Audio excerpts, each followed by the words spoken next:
América y vive la emoción de ganar en grande. Si te registras hoy con el código clave, duplicarás tu primer depósito. Micasino.com es el lugar que tanto buscabas para unirte a la diversión, así que no te quedes fuera de Micasino.com. Modo conversación. Es la entrevista en www.copano.news por La Clave. El presidente Gabriel Boric otorgó un indulto presidencial a Katy Hurtado, condenada a 20 años por parricidio, tras evaluar antecedentes y presiones de movimientos feministas y del Frente Amplio. La decisión se fundamentó en razones humanitarias, considerando el historial de violencia sufrido por Hurtado y su conducta ejemplar en prisión, sin cuestionar el fallo judicial. La medida se oficializó luego de consultas con Gendarmería y revisiones de informes internacionales que destacaron falencias en el proceso judicial, incluyendo la falta de perspectiva de género. Varias organizaciones feministas y parlamentarias abogaron intensamente por la excarcelación, argumentando defensa propia y vulneraciones a sus derechos humanos en prisión. El presidente Gabriel Boric otorgó este indulto tras meses de análisis fundamentado en clemencia y como un acto humanitario. Para analizarlo vamos a conversar con una parlamentaria que también estuvo a favor de esta causa y que también en las últimas horas, días, que fueron desde que se hizo el anuncio previo a la Navidad, se manifestó como una buena noticia. Estamos con Lorena Frías al teléfono, diputada por el Distrito 10, militante del Frente Amplio. ¿Cómo está, diputada? Buenos días, Sebastián. Buenos días, Francisca. ¿Cómo están ustedes? Felices fiestas. Atrasadas, pero felices fiestas. Feliz Navidad para usted también y, bueno, feliz Navidad también para Katy Hurtado y su familia. ¿Cómo considera usted esta noticia? Bueno, yo creo que a mí por lo menos, y creo que a todas las mujeres que abogamos por el indulto, nos puso muy contentas y fue una razón más para festejar estas fiestas tranquilas y con el hecho de haber presionado porque se hiciera un poco de reparación a Katy Hurtado. Diputada, más allá del caso de Katy Hurtado, ¿qué le parece, lo conversábamos al principio del programa, qué le parece la decisión del presidente Boric de hacer este indulto en base a lo cuestionado que han sido los indultos durante su gobierno?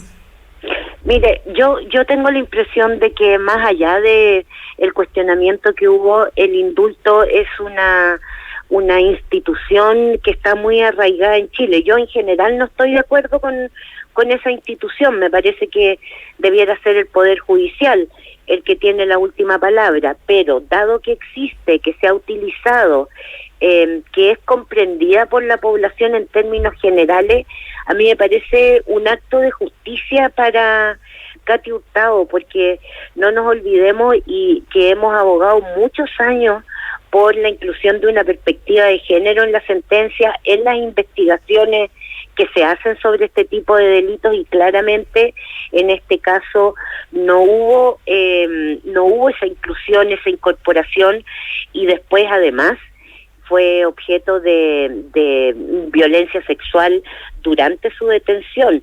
Por lo tanto, estaban todos los elementos como para que el fallo hubiera sido distinto. Claro, el presidente de la República no puede cuestionar el fallo, pero la verdad es que hay una carencia en la justicia y en este caso queda más que claro.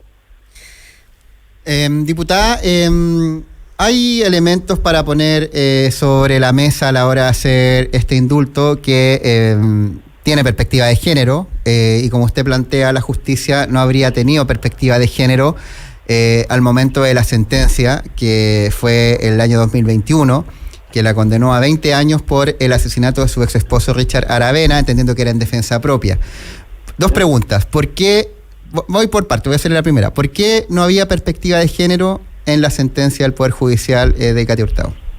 Bueno, porque en ningún caso tanto el Ministerio Público como después el tribunal consideraron la historia anterior, es decir, el continuo de violencia que había vivido Katy en esa relación de pareja durante muchos años, y eso no fue considerado a la hora de analizar, ¿no es cierto?, el acto delictivo que ella cometió, que es un parricidio respecto de su agresor.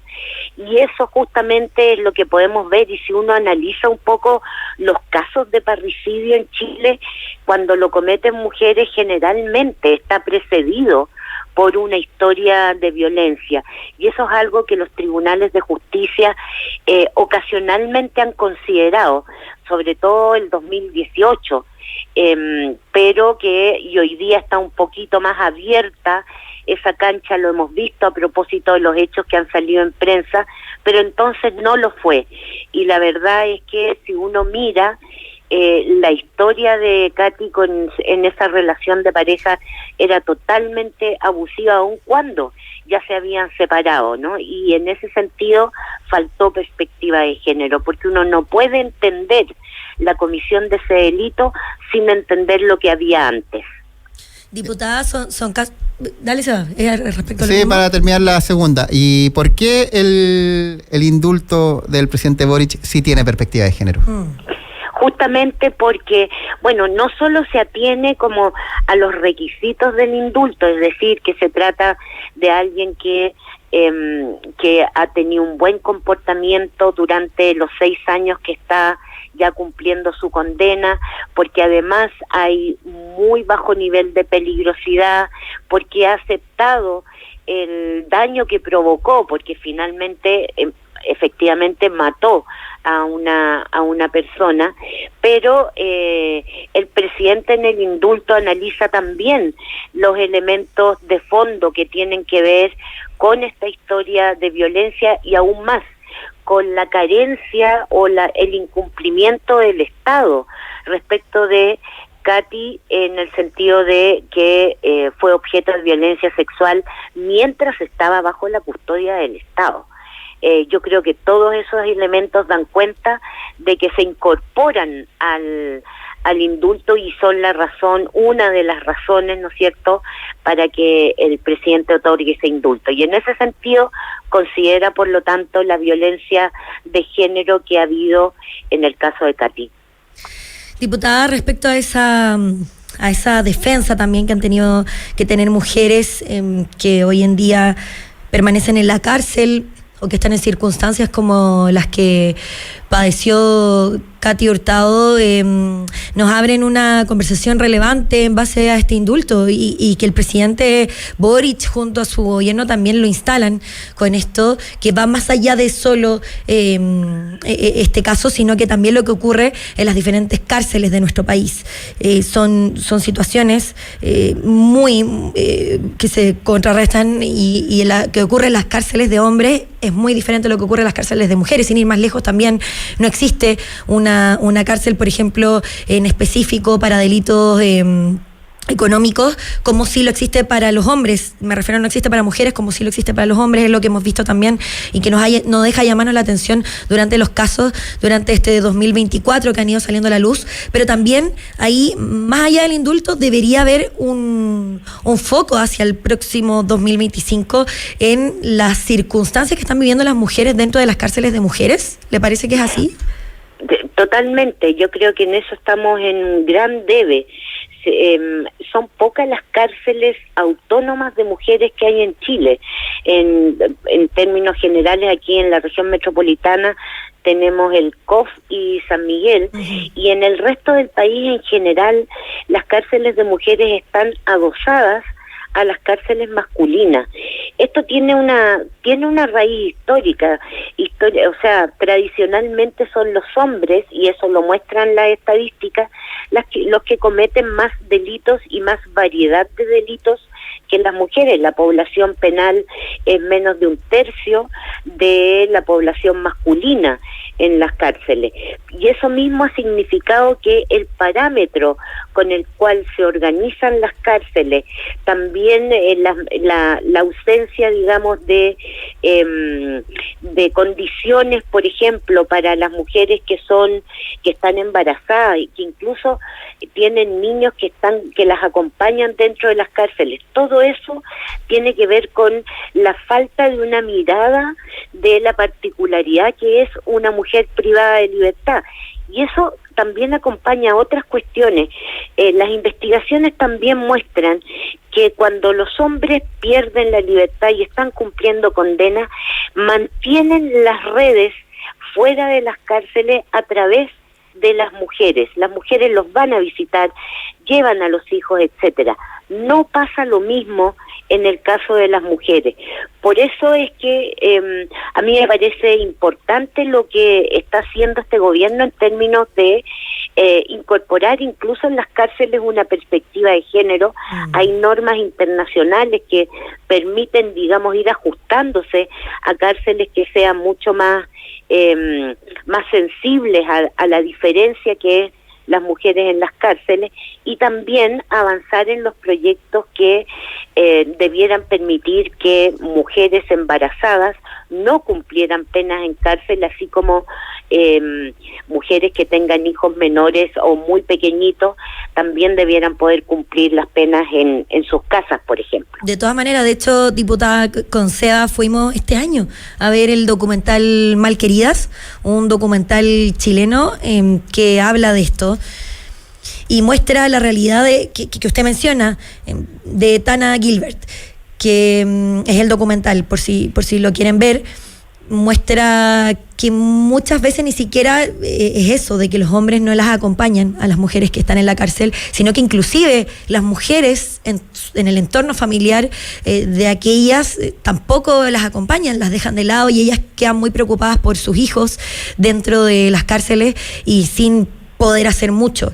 Por lo tanto, lo que ocurre dentro de las cárceles de mujeres es digno de observar, y también yo la verdad no conozco el detalle, pero esto que usted menciona de que Katy Hurtado sufrió violaciones por 2 gendarmes, habla de cómo hay que revisar la gendarmería en esta instancia. No, solo una precisión, no tengo certeza de que hayan sido gendarmes, pero sí fueron 2 hombres. Ah, perfecto. Por lo tanto, pero lo importante es que se encontraba bajo la custodia del Estado y por lo tanto el Estado debía protegerla. Por supuesto, que sí. es lo que no ocurrió en este caso, ¿no? Uh-huh. Diputada Lorena Fríguez, hablando de perspectiva de género y pensando en esto que es el indulto de Katy Hurtado, pero también pensando en todos los casos que han habido este año, que es el caso Monsalve, el caso Valdivia. Usted hizo una declaración hace un par de semanas que era en la tercera, que era: el yo te creo no significa rescatable que todas las mujeres somos buenas. Entendiendo lo que pasó con Katy Hurtado y también haciendo una evaluación en general de lo que es el 2024, que ha hecho mucha polémica por este caso, ¿cómo entendemos la perspectiva de género en la justicia? Pensando también, poniendo sobre la mesa elementos como el debido proceso, la presunción de inocencia, pero tampoco dejando de lado el hashtag MeToo o el hashtag Ni Una Menos. Sí, mira, yo creo que la forma más sencilla de planteárselo es que la justicia hoy día tiene un sesgo, y el sesgo es masculino. Por lo tanto, se aplica una justicia que considera a los hombres como el estándar de la justicia, y al revés, lo que hace es llevar la discriminación que viven las mujeres también al plano de la justicia.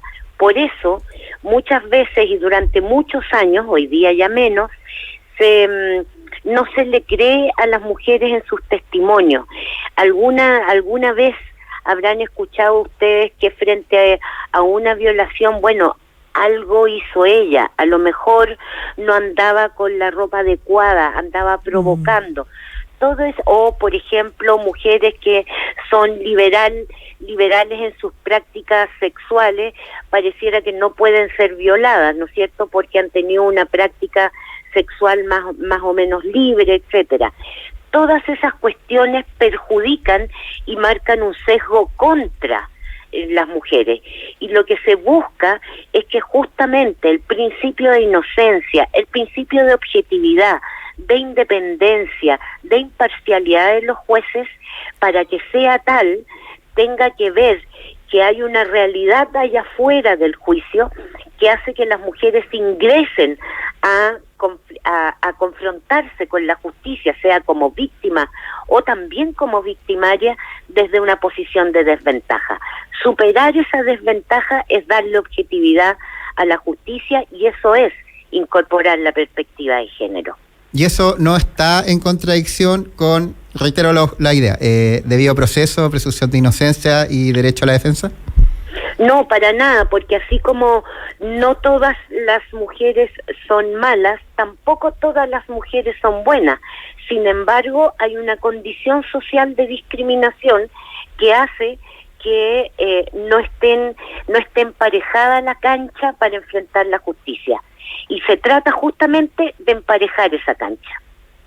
Así que no atenta contra el principio de inocencia, contra ninguna de las garantías judiciales, y al final es al contrario, las refuerza. Perfecto. Lorena Fríes, diputada del Frente Amplio del Distrito 10 de la región metropolitana, muchas gracias por ayudarnos a entender este tema que ha sido de alto impacto en estos últimos días. Gracias, diputada. Muchas gracias a ustedes, que les vaya bien. Igualmente, chao, chao.